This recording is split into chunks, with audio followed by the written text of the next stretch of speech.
Finally সকাল সকাল দুজনে রেডি বেরোচ্ছি, মানে একেবারে হোটেলের রুমে তালা বন্ধ করে বেরিয়ে গেছি। হচ্ছে যাব সমুদ্রের দিকে, একটু যাবো, সি বিচে যাবো। ওখানে গিয়ে দেখি, বকখালিতে আমি কোনোদিনও আসিনি, দেখি কেমন কি ঢেউ ঢেউ আছে, কতটা জল। আর তার আগে বাজারটা হবে, বাজার করে রান্না করতে দেবো, তারপরে টিফিন করবো। টিফিন করে তারপরে একেবারে মানে আর হোটেলে যাবো না, একেবারে সমুদ্রে চলে যাবো। সবাই একটু বলো তো আমার সাথে আমার বরকে কেমন মানিয়েছে। চলো যাই, সমুদ্রের দিকে যাই। আর সব থেকে বড় জিনিস, আজকে ওয়েদারটা খুব সুন্দর, পুরো মারাত্মক ওয়েদার আছে।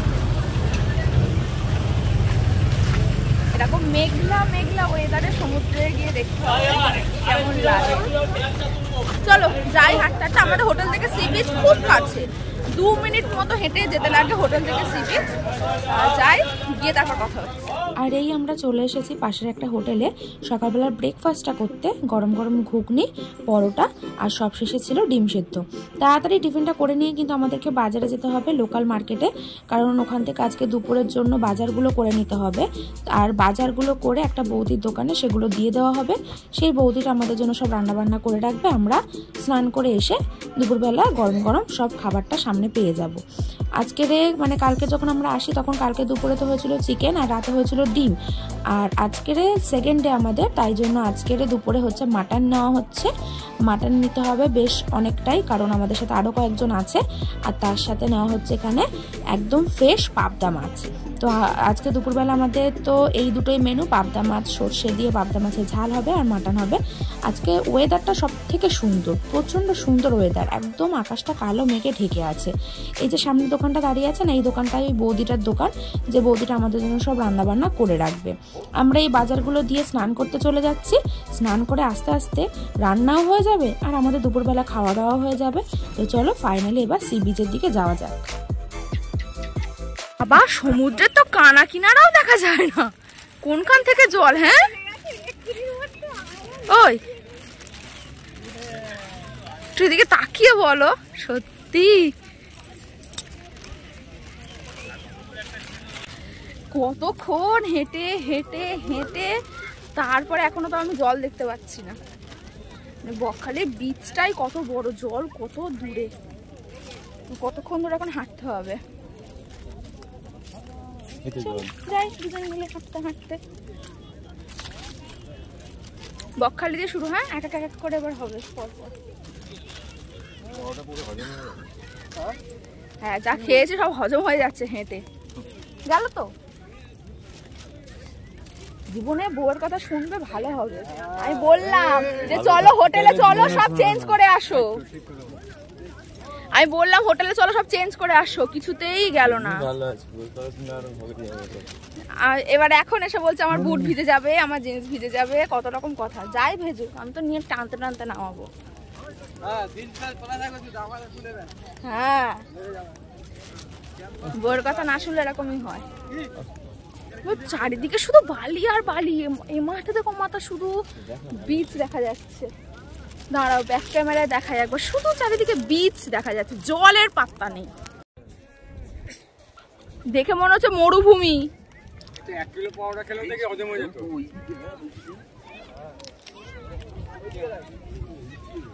চারিদিকে শুধু যেন মরুভূমির মতো বালি আর বালি। ফাইনালি 2-3 কিলোমিটার হেঁটে এসে জলের দেখা পেলাম, সমুদ্র। দীঘা পুরী আসার পরে বকখালি অতটাও মজা লাগবে না, তবু ছোট্টখাট্ট না হানিমুন বেশ ভালোই লাগছে। ওই যে হেঁটে হেঁটে যাচ্ছে।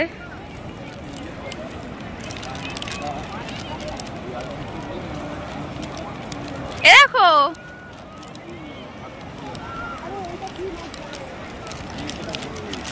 চলো, আমাদের সমুদ্রে এনজয় করা কমপ্লিট। এবারে সবাই ওখানে বলা বলি করছিল সামনে নাকি কি একটা পড়ে আছে, অদ্ভুত কিছু একটা, সেটা এখন দেখতে যাচ্ছি। আরেকটু দূরের দিকে ওটা, দুজন মিলে ওটা দেখতে যাচ্ছি। বকখালিতে সেরকম ঢেউ নেই, তাও মোটামুটি ভালোই এনজয় করি, তাই তো? হ্যাঁ যাই দেখি কি আর দেখতে আসি, দেখি। তবে আজকে ওয়েদারটা এত সুন্দর বলে বেশি মজা লাগছে, একটুও রোদ্দুর নেই, একদম মেঘলা মেঘলা ওয়েদার। আর এই সমুদ্রের ধারে আকাশে কালো মেঘ মারাত্মক লাগছে। এখানে কত বড় একটা কচ্ছপ দেখো, মানে সমুদ্রের কচ্ছপ, হয়তো উঠে এসেছিল আর নামতে টামতে পারিনি, মরে গেছে। এটা ক্যামেরায় এত বড় বোঝা যাচ্ছে না, আসলে কিন্তু বিশাল বড়, কঙ্কাল হয়ে গেছে। এই দেখো পুরো কঙ্কাল হয়ে গেছে। কত কেজি ওয়েট হবে এটা? মানে বিশাল বড়, ক্যামেরাতে বুঝতে পারছো না কত বড়, কিন্তু 30-40 কেজি ওয়েট তো হবে এটার, এত বিশাল বড় এটা। বাইরেটা তো পুরো কঙ্কাল হয়ে গেছে। বকখালিতে সমুদ্রের জল আর ঢেউ খুবই কম থাকার কারণে পুরী দীঘার মতো অত ভালো করে কিন্তু সমুদ্র স্নান করা যায় না। তবুও যাই হোক, দুজনে খুব এনজয় করেছি। তারপরে এই বিচে উঠে ছোট্ট একটা কাঁকড়া দেখতে পেয়েছিলাম, সেটাকে হাতে নিয়ে একটু ফটো ভিডিও করে নিলাম। তারপরেই আমরা হোটেলে চলে এসেছি। হোটেলে এসে আমরা সবাই স্নান করে ফ্রেশ হয়ে নিয়েছি।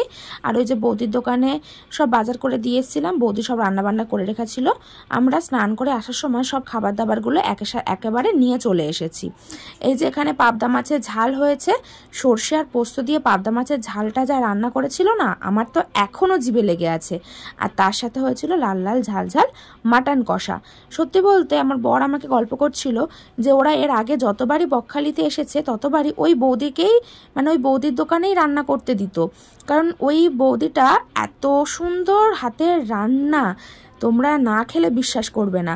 প্রচণ্ড সুন্দর হাতের রান্না গো। আমরা যে 3 দিন বকখালিতে ছিলাম, দুবেলা যা রান্না বান্না আমরা খেয়েছি, মানে আমরা সারাক্ষণ শুধু বলেছি যে এত সুন্দর হাতের রান্না বৌদি।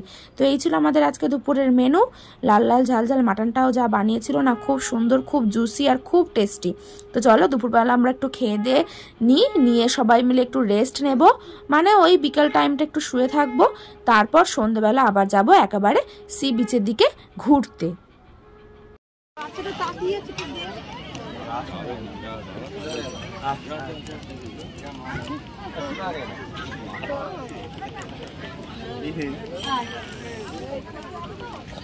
আর খাবে না, আর ভাল লাগেনি ওদের।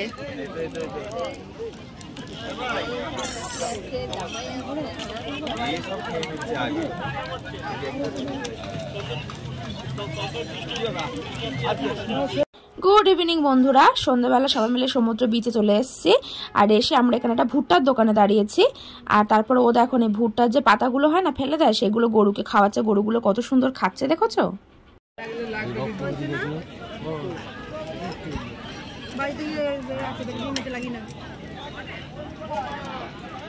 নিয়ে যাবো তাহলে এইটাকে প্যাক করে দাও। ওইটা দিয়ে দিন, ওটা ভেঙেছেন আমাদেরকে দিয়ে দিন, এইটাকে প্যাক করে দাও।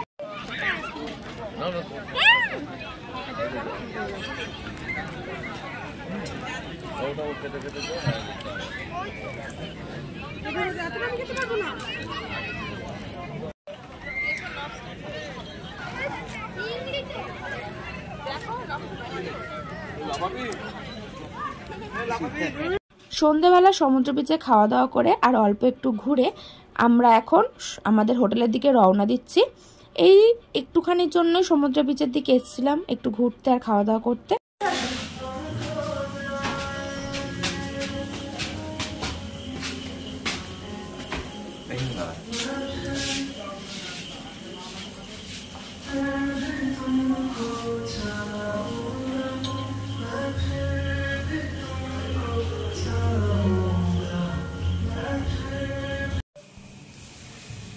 চলো, বকখালিতে আমাদের সেকেন্ড ডে খুব ভালোভাবে কাটলো, মানে মোটামুটি কেটেছে।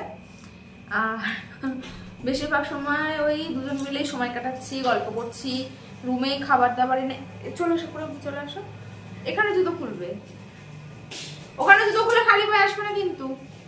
বেশিরভাগ সময়টা দুজনে একসাথে গল্প করছি, একসাথে থাকছি, রুমেই খাবার এনে খাবার দাবার খাচ্ছি, মানে মোটামুটি সময়টা দুজনে একসাথে কাটাচ্ছি। বাইরে খুব কম বেরোচ্ছি, দুজনে মিলেই থাকছি একসাথে।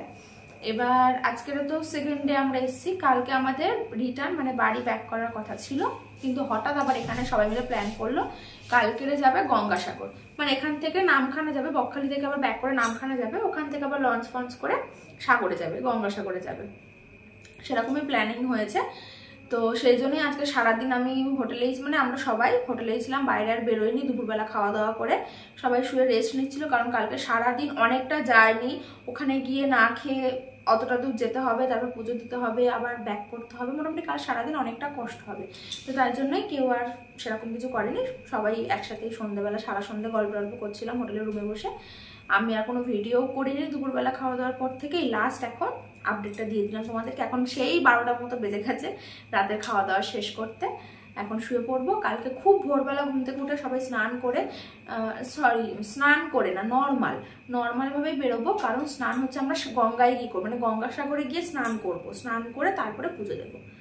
এই আসো এদিকে, আসবে তো, হয়ে গেছে, চলে আসো, জুতোটা পরে চলে আসো। জুতো কেন খুলে আসবে না, জুতো খুলে আসবে না, জুতো এখানে আসে, খাটের এখানে জুতো খুলে ওঠো, এখানে খুলে উঠে। ও বাবা, আমার ওড়নাটা দিয়ে পা মোছা, এই যে আমার ওড়না দিয়ে পা হচ্ছে, এই যে গামছাটা কই,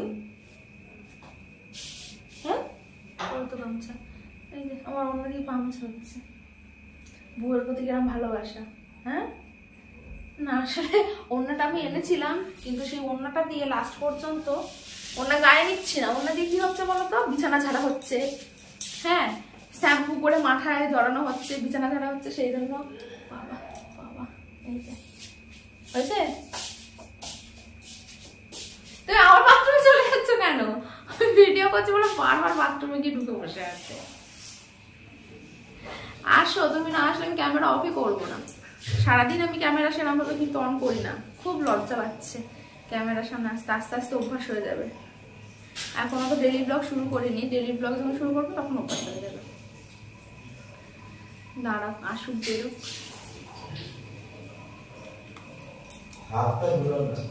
হ্যাঁ,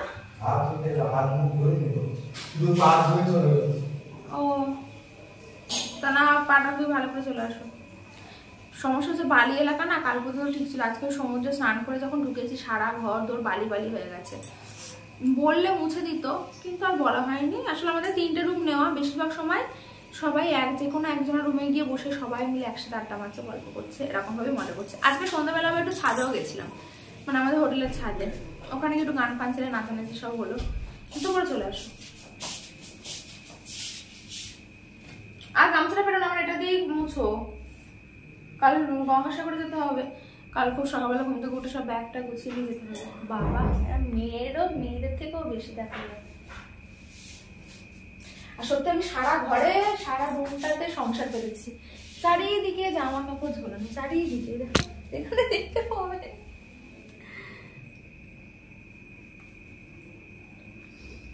দেখো ঠিক আছে, ঠিক আছে, ঠিক আছে। ঘুম পাচ্ছে, 12টা বাজে, ভালোই ঘুম পাচ্ছে। মাথায় জল দিলে কেন রাত্রিবেলা? কেন? মাথা না, মুখটা দিলাম। পুরো চুলে জল। না না, জল নেই। এই দেখো, পুরো চুলে জল, পুরো ভিজে। মোছো মোছো, তুমি মোছো, মাথাটা মোছো। রাত 12টার সময় মাথা ভিজেছে, খেয়ে দেখা আজ নেই। চলো 12টা বাজে একটু শুয়ে পড়ি, কালকে সকাল সকাল উঠবো আবার। আর কি বলে, কালকে দেখা হবে, কালকে সকাল থেকে আবার ব্লগ শুরু করব। ব্লগিংগুলো করেই যাচ্ছি, দিতে তো পারছি না, দেবো সেই বাড়িতে যাব, এডিট করব, তারপরে দেবো। কবে দেবো তার ঠিক নেই, এই হয়তো ঘুরে নিচ্ছি, 1 মাস পরে গিয়ে হয়তো ঘোরার ভিডিও দেবো। চলো সবাইকে টাটা, গুড নাইট, আবার কালকে দেখা হবে। দেখো শুধু উল্টো পাল্টা।